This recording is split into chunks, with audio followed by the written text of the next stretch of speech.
Hi guys, and welcome back to Birmingham Fan TV. Fantastic result this evening. The final result is Birmingham City 1, Sheffield United 1. And a game in which I said I thought personally would finish a draw.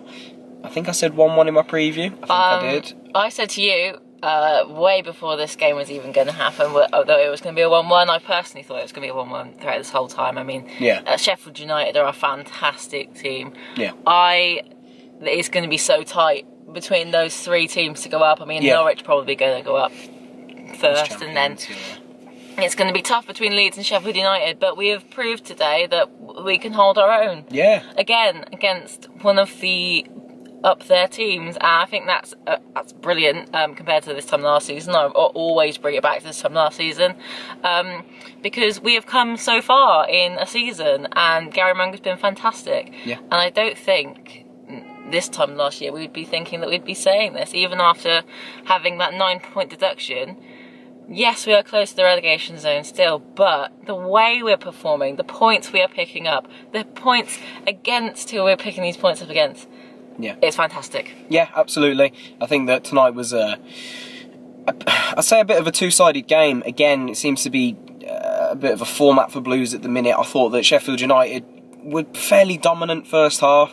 They had a lot of the ball. We really couldn't get a grasp of it. I think it was more down to the fact that we weren't holding the ball well. We kept giving it away. We kept rushing through the midfield. And, you know, you give Sheffield United the ball back, they're going to use it. They're going to knock it round across the back line. And I think that one mistake that Sheffield United possibly made tonight was underestimating the fitness within the Blues squad. I think that they're a very, very fit team. They don't tire very easily. And it goes to show when we have strong second half performances. I think that there wasn't too many open chances first half. Their goal comes from a really, again, sloppy piece of play in midfield where we give the ball away and we hoof the ball up. And they attack down the left-hand side. And I've heard that the goal was questionable from camp again, and this is becoming a recurrence where he has one good game and one not so good game. So a little bit frustrating. Well, camp, I think 1 in 4 clean sheets is okay, but it's just the goals he does concede that are frustrating. I think that it shows the character in the squad, though, to reply instantly, and it was a great goal in terms of the delivery. The set piece was really good. We know Mahoney's got a fantastic corner on him. He whips a great ball in, a bit of a scramble. Obviously, Morrison gets his toe to it. Pretty sure that's 6 or 7 for the season now for Morrison. Pretty good got quite a high number. A centre-back. Yeah, he's really been in on the goals this season. He's catching up Duke by the end of the season. Don't say that. Really We're not having this. He really is going to catch up Duke. But yeah, ultimately, I think that we go in the better team in the last 5 minutes of the half, after Sheffield United had 40 minutes of quality, and I think we come out the better team second half. And I think for the majority of the part, yes, again, they had more of the possession, but Blues had the better chances in the second half. And credit, they're a good team, and I think they'll push Leeds right to the line. I said ultimately I think Leeds are just going to edge it, but I could be wrong.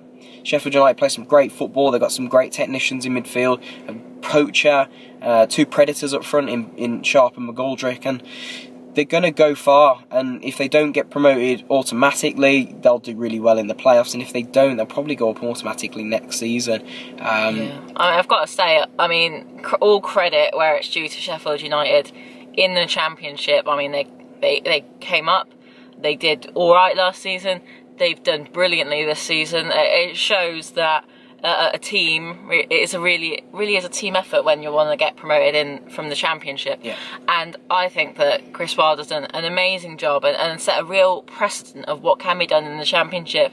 I also want to say, best away fans we've had this season, I do think. Yeah, I personally think that they were the noisiest well, a bit quiet second half, but that always seems to be the case wherever you go. But I think that they were fantastic tonight, and credit where it's due. Yeah, I think so. Ultimately, I think Blues could be a little bit disappointed with the result, if anything. Oh no, no. Like on a perspective, as the players look at, from a fan's perspective, myself and everybody else in the fans will go, great. It's a great result. Points, a great result against a really good team who, we've been struggling recently. So to pick up 4 points against Leeds and United is arguably the hardest teams in the league. Yeah, arguably outside Norwich. Well, they are. So yeah, and I think that you know, the chances that we had, Hotter with the one that this was saved at the near post, and Henderson with that great save from Adams, long range drive in the second half, and then the one off the line in the first half. So Blues had the better chances overall in the game, I do believe, and I think it's fair to say that if any team was going to win it, it was Blues. I know that we came under some late pressure, and I think that the positive for Blues is that we're holding our own. The shape, the solidity's back. We really tough to break down. We're organised, we're committed, we're making the right decisions again across the back line. The defenders are holding their own, and it was the costly mistakes that we were making that was leading to the goals, and we've eliminated those. I said we need to eliminate those mistakes to get back to where we are, because we only win games by 1 or 2. We don't go out scoring teams, and we've started to do that once again. So I do have a question to ask you though, James. I know a lot of people want to answer this as well. Do you have any idea as to why Mahoney keeps getting brought off instead of Magoma? Go on, give your insight. I think Magoma's defensive rate, I think if we're looking to be solid at the back, I think Magoma offers more than Mahoney going backwards, and I think that's why he keeps him on. I think Magoma had a great game Saturday. Not great, but was much better than he usually is, so credit where credit's due, he deserved to stay on. Tonight he wasn't poor, I just don't think he saw a lot of the ball. He wasn't really in the game. What we lack when Mahoney goes off is a good set piece taker, and I think Hotter's done alright when he's come on recently.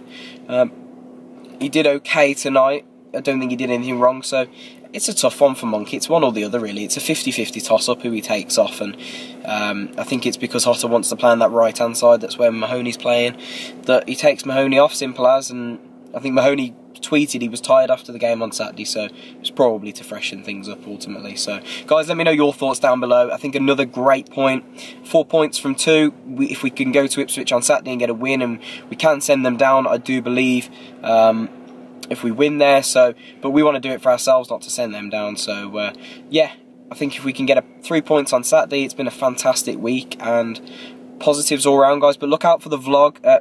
The vlog, it should be out just after this, and look out for the podcast that is out tomorrow. No, it'll be out Friday, because we're filming that tomorrow. Sorry that there's not been one in about a 10-day period.